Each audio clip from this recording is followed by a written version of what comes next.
You're fired. Consider it my gift to you. The text message burned into my retinas as I stood in my wedding dress, bouquet still in hand. Moments ago I'd said, I do, to the love of my life.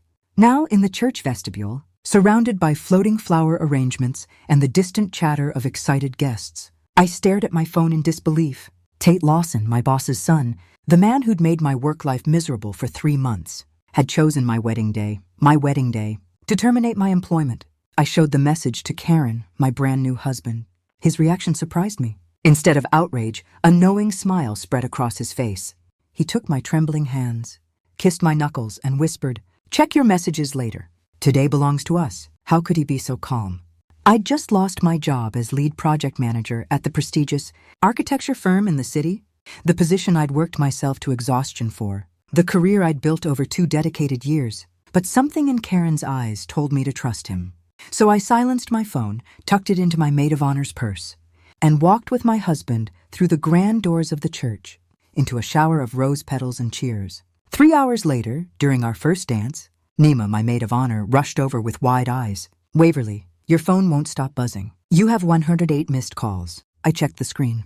Calls from the office, from co-workers, and 17 from a number I recognized instantly. Gregory Lawson, the company owner himself, Tate's father. And that's when I realized this wasn't just a firing. This was the beginning of something much bigger than I could have imagined. Before I continue, if you're enjoying this story, please take a second to like and subscribe. Many listeners hear these stories but never engage, and that means you might miss future uploads when the algorithm skips you. Trust me, you'll want to hear how this ends. Now back to my wedding day nightmare. My name is Waverly Abrams, and until that text message, I was the beating heart of Crescent Design Studio. I'm meticulous by nature, the kind of person who color codes her grocery lists and can spot a measurement error in architectural plans from across the room. My colleagues called me the database because I remembered every client preference, every project detail, every deadline without needing to check notes. My parents were both teachers who valued precision and hard work. When Dad had his stroke during my first year of college, I nearly dropped out to help Mom with medical bills. Instead, I doubled my course load while working nights at a printing shop. I graduated with honors in architectural project management, with minor specializations in computer systems and urban planning. That's how I landed at Crescent 2 years ago. Gregory Lawson, the founder, recognized my unusual combination of architectural knowledge and systems thinking. He hired me to modernize their project management approach. Client satisfaction scores rose. Gregory called me the best investment this company ever made. Then came Tate. At 32, Tate Lawson had bounced between 3 different divisions of his father's company, never finding his footing. He had his father's square jaw and confident stance, but none of his business acumen or people skills. 3 months ago, Gregory announced his semi-retirement and promoted Tate to department director, my direct supervisor. The atmosphere changed instantly. Where Gregory sought my input, Tate excluded me from meetings. Where Gregory praised my innovations publicly, Tate took credit for my ideas. When I scheduled training sessions to document my system for others, Tate canceled them as unnecessary expenses. I met Karen during this time, when I was submitting plans for Crescent's biggest project ever, a downtown revitalization worth millions. He worked at the city's permit office, the calm, thoughtful man behind the counter, who actually took time to review submissions thoroughly instead of just rubber stamping them. We connected over blueprint discussions, then coffee breaks, then dinner dates. Karen became my sanctuary from the increasingly hostile work environment. What I didn't know then was that he was noticing concerning patterns in the submissions from Crescent, specifically the ones Tate had handled personally. 2 months into our relationship, Karen proposed. We planned a small wedding on short notice, partly because we were both practical people who didn't need extravagance, and partly because I sensed my position at Crescent was becoming precarious. Tate had been making comments about restructuring and streamlining. I never imagined he'd actually fire me on my wedding day. As the reception continued around me, I excused myself to the bridal suite and listened to Gregory's voicemail. "Waverly, this is Gregory. Call me immediately. Tate had no authority to terminate you. There's been a terrible mistake. We need you. The downtown project submission deadline is Monday, and no one can access your system." 6 more messages followed, each more desperate than the last. In the final one, Gregory's voice had lost its usual confidence. "Waverly, please. The West Side development team is threatening to walk. No one can find the updated renderings. The password Tate thought would work doesn't. We're at a standstill. I sat on the edge of a velvet settee, my wedding dress pooling around me, and felt something unexpected. Power.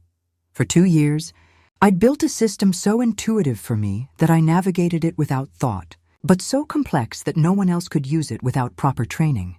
Training that Tate had repeatedly prevented. I was the only person alive who fully understood every function, every shortcut, every failsafe I'd built in. And now, on what should have been the worst professional day of my life, I held every card. Karen found me there, staring at my phone. He sat beside me, careful not to wrinkle my dress. "I should tell you something," he said quietly. "The plans Tate has been submitting to my department? He's been altering them after the engineering team signs off, removing safety features, substituting cheaper materials, things that would never pass proper inspection." My blood ran cold. "That's not just unethical, it's dangerous." Karen nodded. "I've been documenting everything. I was going to report it next week, but now I understood then why he'd smiled at the firing text. This wasn't a setback. It was an opportunity, one that removed me from legal liability, while simultaneously leaving the company helpless without me. "What should we do?" I asked. Karen smiled. "Nothing. Not today. Today we dance. Tomorrow we fly to Belize for our honeymoon. And when we return," he kissed my forehead, "we'll reshape the entire landscape." We returned to the reception, and I danced like a woman without a care in the world. By midnight, I had 212 missed calls. Throughout our honeymoon week, the calls continued. I sent them all to voicemail. Gregory's messages evolved from urgent to desperate to practically begging.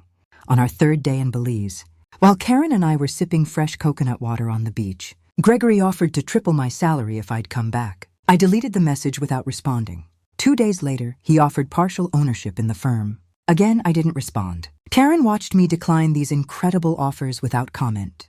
He understood something fundamental about me. This had never been about money. It was about respect.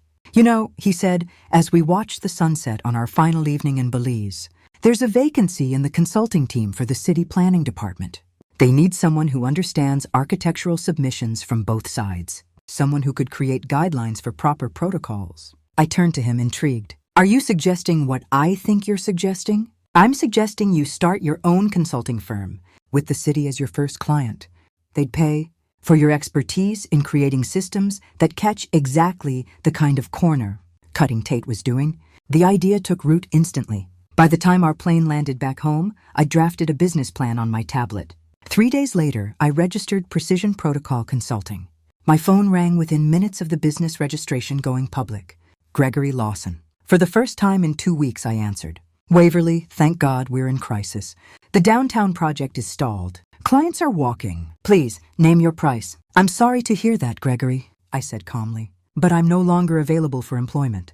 I've started my own consulting firm." "We'll hire your firm then. Whatever you're charging, we'll pay it." I let the silence stretch between us. "My first client is the city planning department, Gregory. I'm designing new verification protocols for building submissions."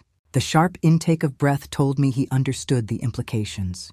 If I was working with the city to create better verification systems, I would inevitably discover Tate's dangerous alterations if Karen hadn't already reported them.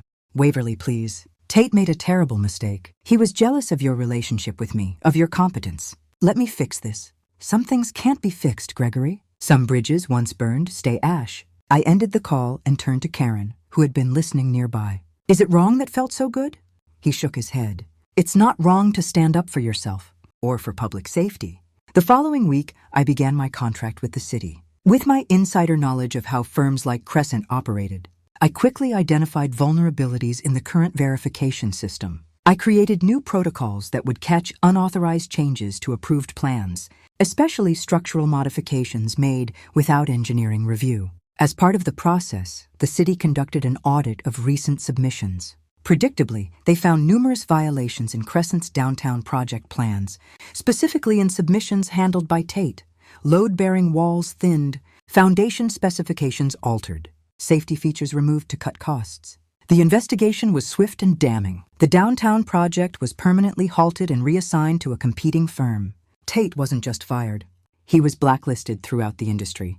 His professional license was suspended pending review. Crescent Design Studio lost millions. Their reputation, built over 30 years, crumbled in 30 days. Through industry contacts, I heard that Gregory had suffered a minor heart attack from the stress. Despite everything, that news brought me no pleasure. Gregory had been a good mentor before his blind spot for his son clouded his judgment.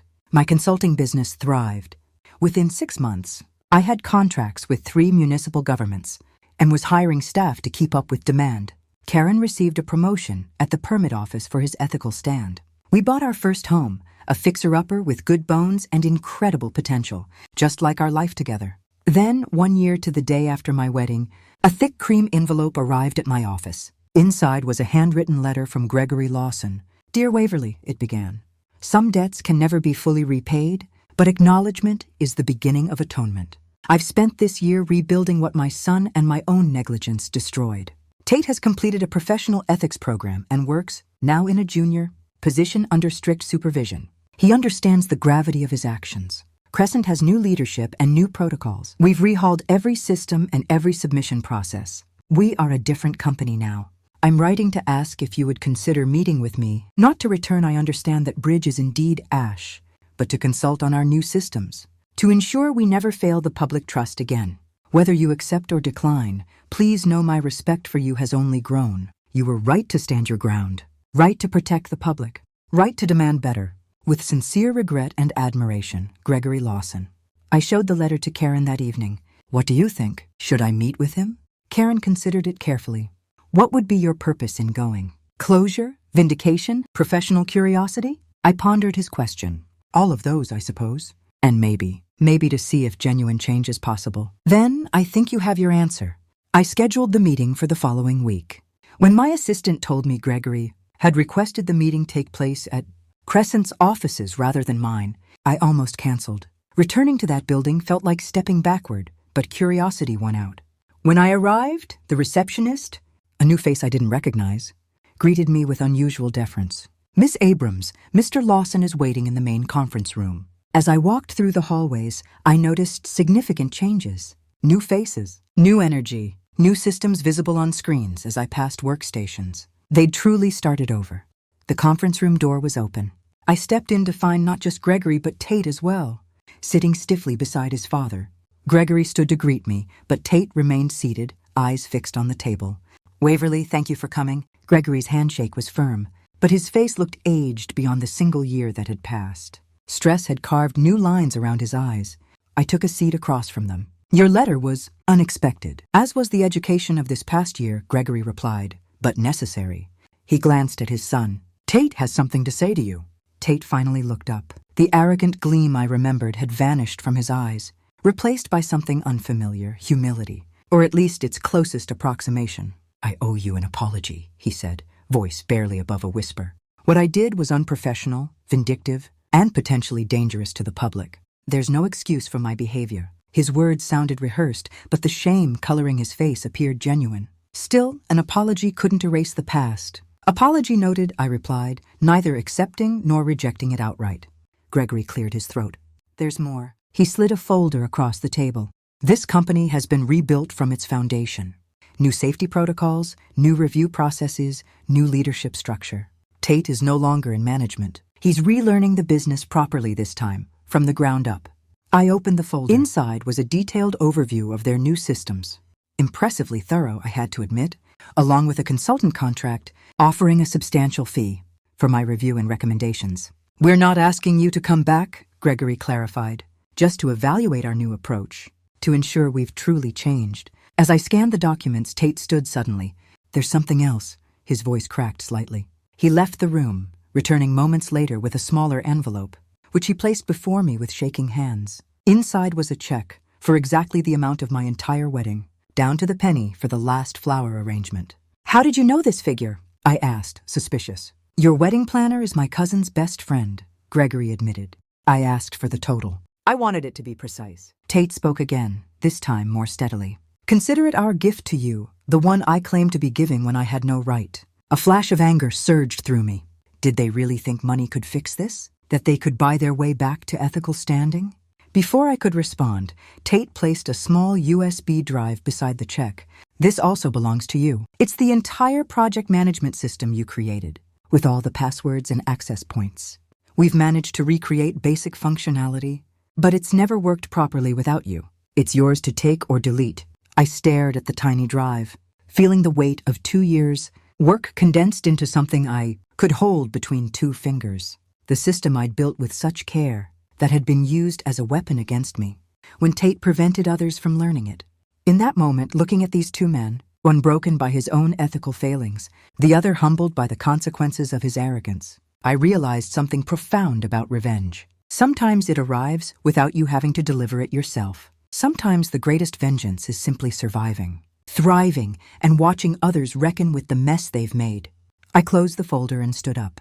I'll review your proposals and get back to you within the week. My fee will be triple your initial offer, paid in advance. My team will need complete access and full transparency. Gregory nodded immediately. Agreed. And one more condition. I looked directly at Tate. You personally will complete every single training, module I assign, no matter how basic or time-consuming. You'll learn every aspect of proper project management, ethical submission practices, and regulatory compliance. You'll become the company's foremost expert on doing things the right way. Color drained from Tate's face, but he nodded. Yes, I understand. Then we might have something to discuss. I gathered my belongings and walked to the door, pausing with my hand on the handle. Oh, and Gregory, the check is unnecessary. Seeing your son learn the value of integrity will be gift enough. I left them sitting there, the check untouched on the table, and walked out of Crescent Design Studio with my head high. But this isn't where my story ends. It's where the real transformation began. That evening, as Karen and I discussed the meeting over dinner, my phone pinged with a news alert. Crescent's competitor, the firm that had taken over the downtown revitalization project, was under investigation for bribery. They had allegedly paid off officials to fast-track approvals, despite serious design flaws. Did you know about this? I asked Karen. He shook his head. The investigation just opened today. It's being handled by the state, not the city. I stared at my phone, mind racing. If Crescent's competitor fell, the downtown project would be in limbo again. Millions in development funds would sit idle, workers would lose jobs, and the community revitalization everyone had been promising for years would stall once more. Maybe this is why Gregory reached out now, Karen suggested. He must have known this was coming.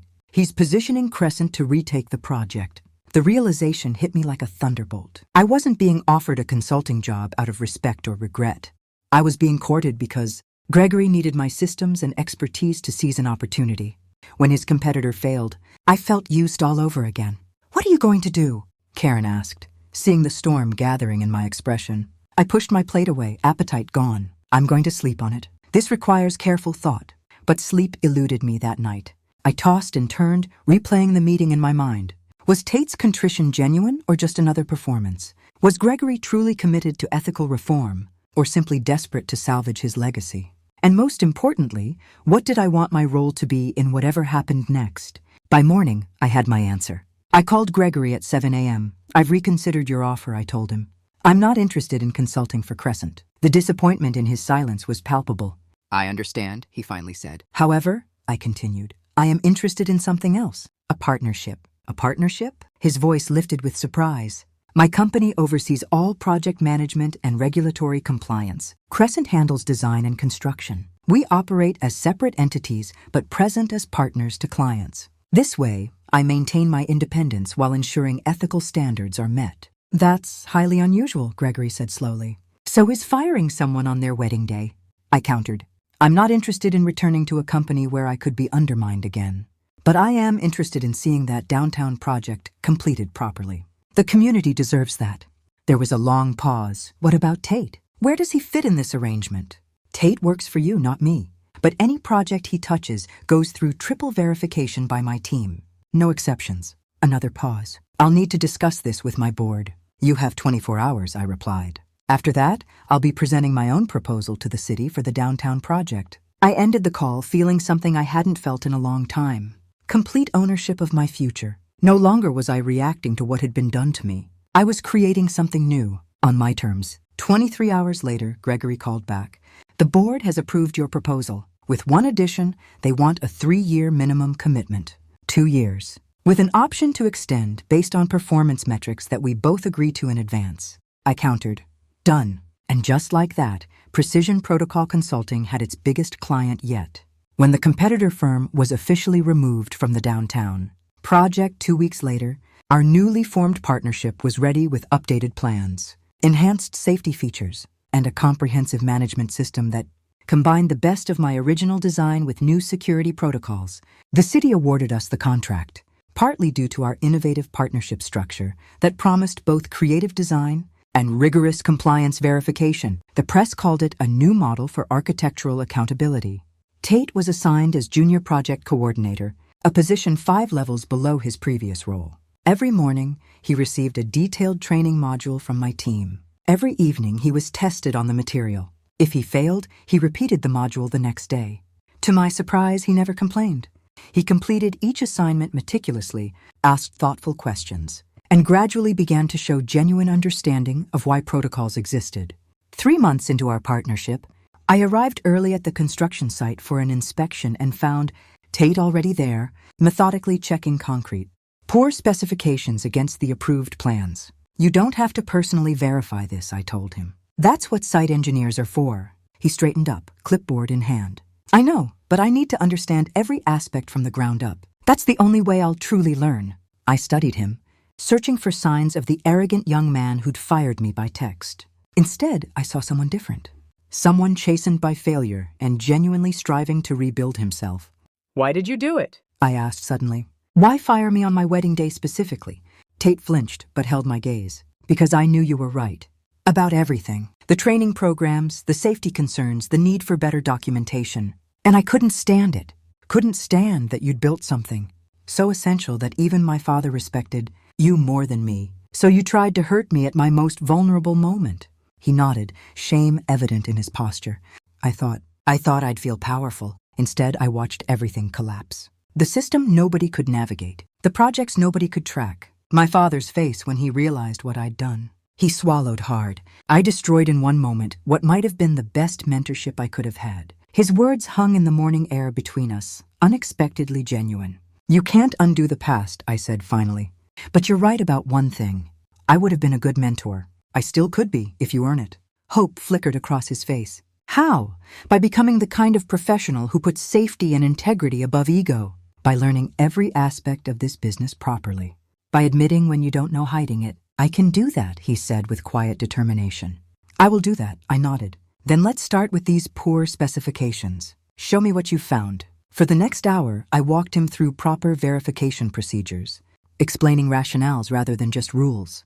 He absorbed everything with genuine interest, asking intelligent questions that revealed a mind, capable of much more than I'd given him credit for. As we finished, and others began arriving for the day's work, Tate hesitated, then asked, Do you think you'll ever truly forgive me?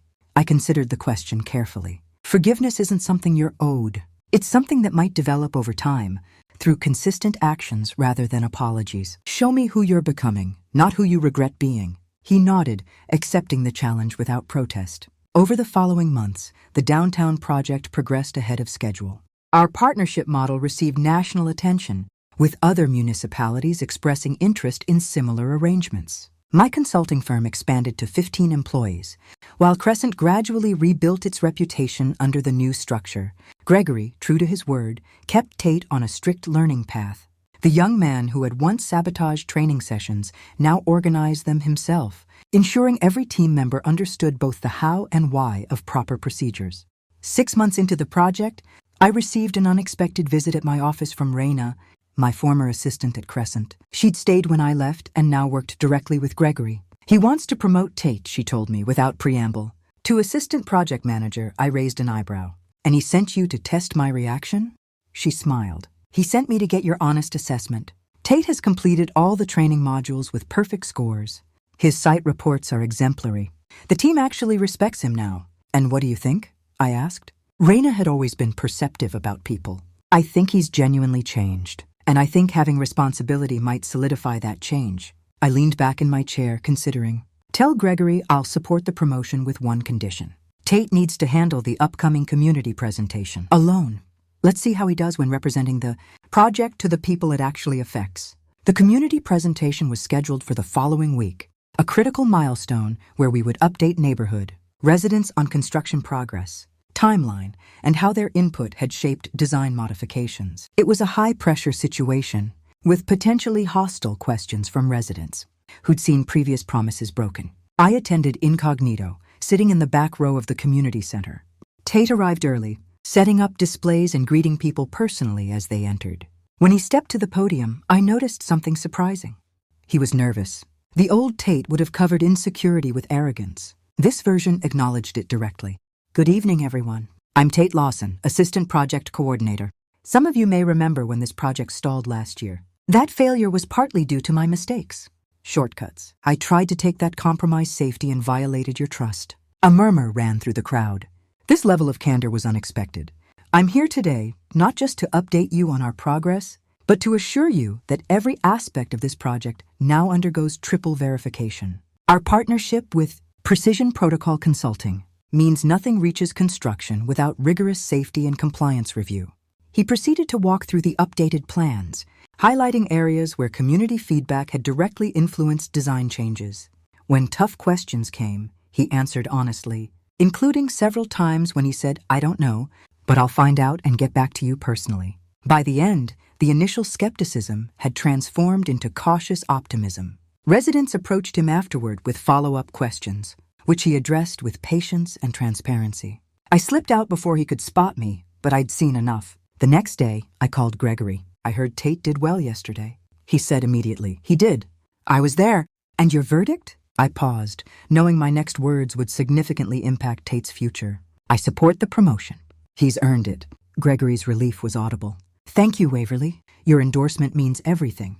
Just remember, trust is rebuilt in small moments of integrity, repeated consistently over time. One good presentation doesn't erase the past. I understand. We all do." After hanging up, I stood at my office window, looking out at the downtown skyline where our project was gradually taking shape.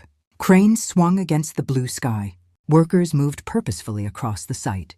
And the community had begun to believe again in the promise of revitalization. This wasn't the revenge I'd initially imagined when I returned from my honeymoon to 212 missed calls. It was something more complex, more nuanced, a reconstruction rather than a destruction. I considered the question carefully.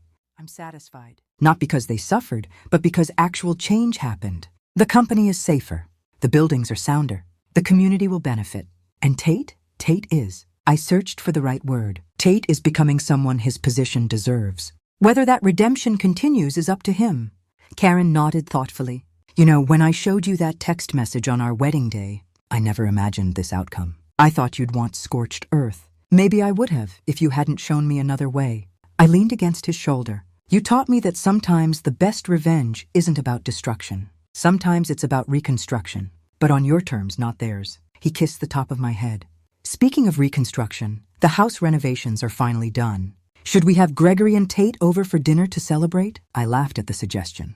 Let's not push it. Professional respect is one thing. Friendship is quite another. Fair enough, he conceded with a smile. One step at a time, one step at a time. That had become my mantra through this entire journey. From the moment I received that text on my wedding day to the partnership that rose from the ashes of my firing, each step had led me not just to survival, but to genuine triumph. The downtown project would be completed under budget and ahead of schedule. My consulting firm would continue to grow, and I would forever be known as the woman who turned a wedding day, firing into an industry-changing business model. As Karen and I continued our evening walk, my phone buzzed with a text. It was from Tate. "Thank you for your support on the promotion. I won't let you down." I showed it to Karen, who raised an eyebrow.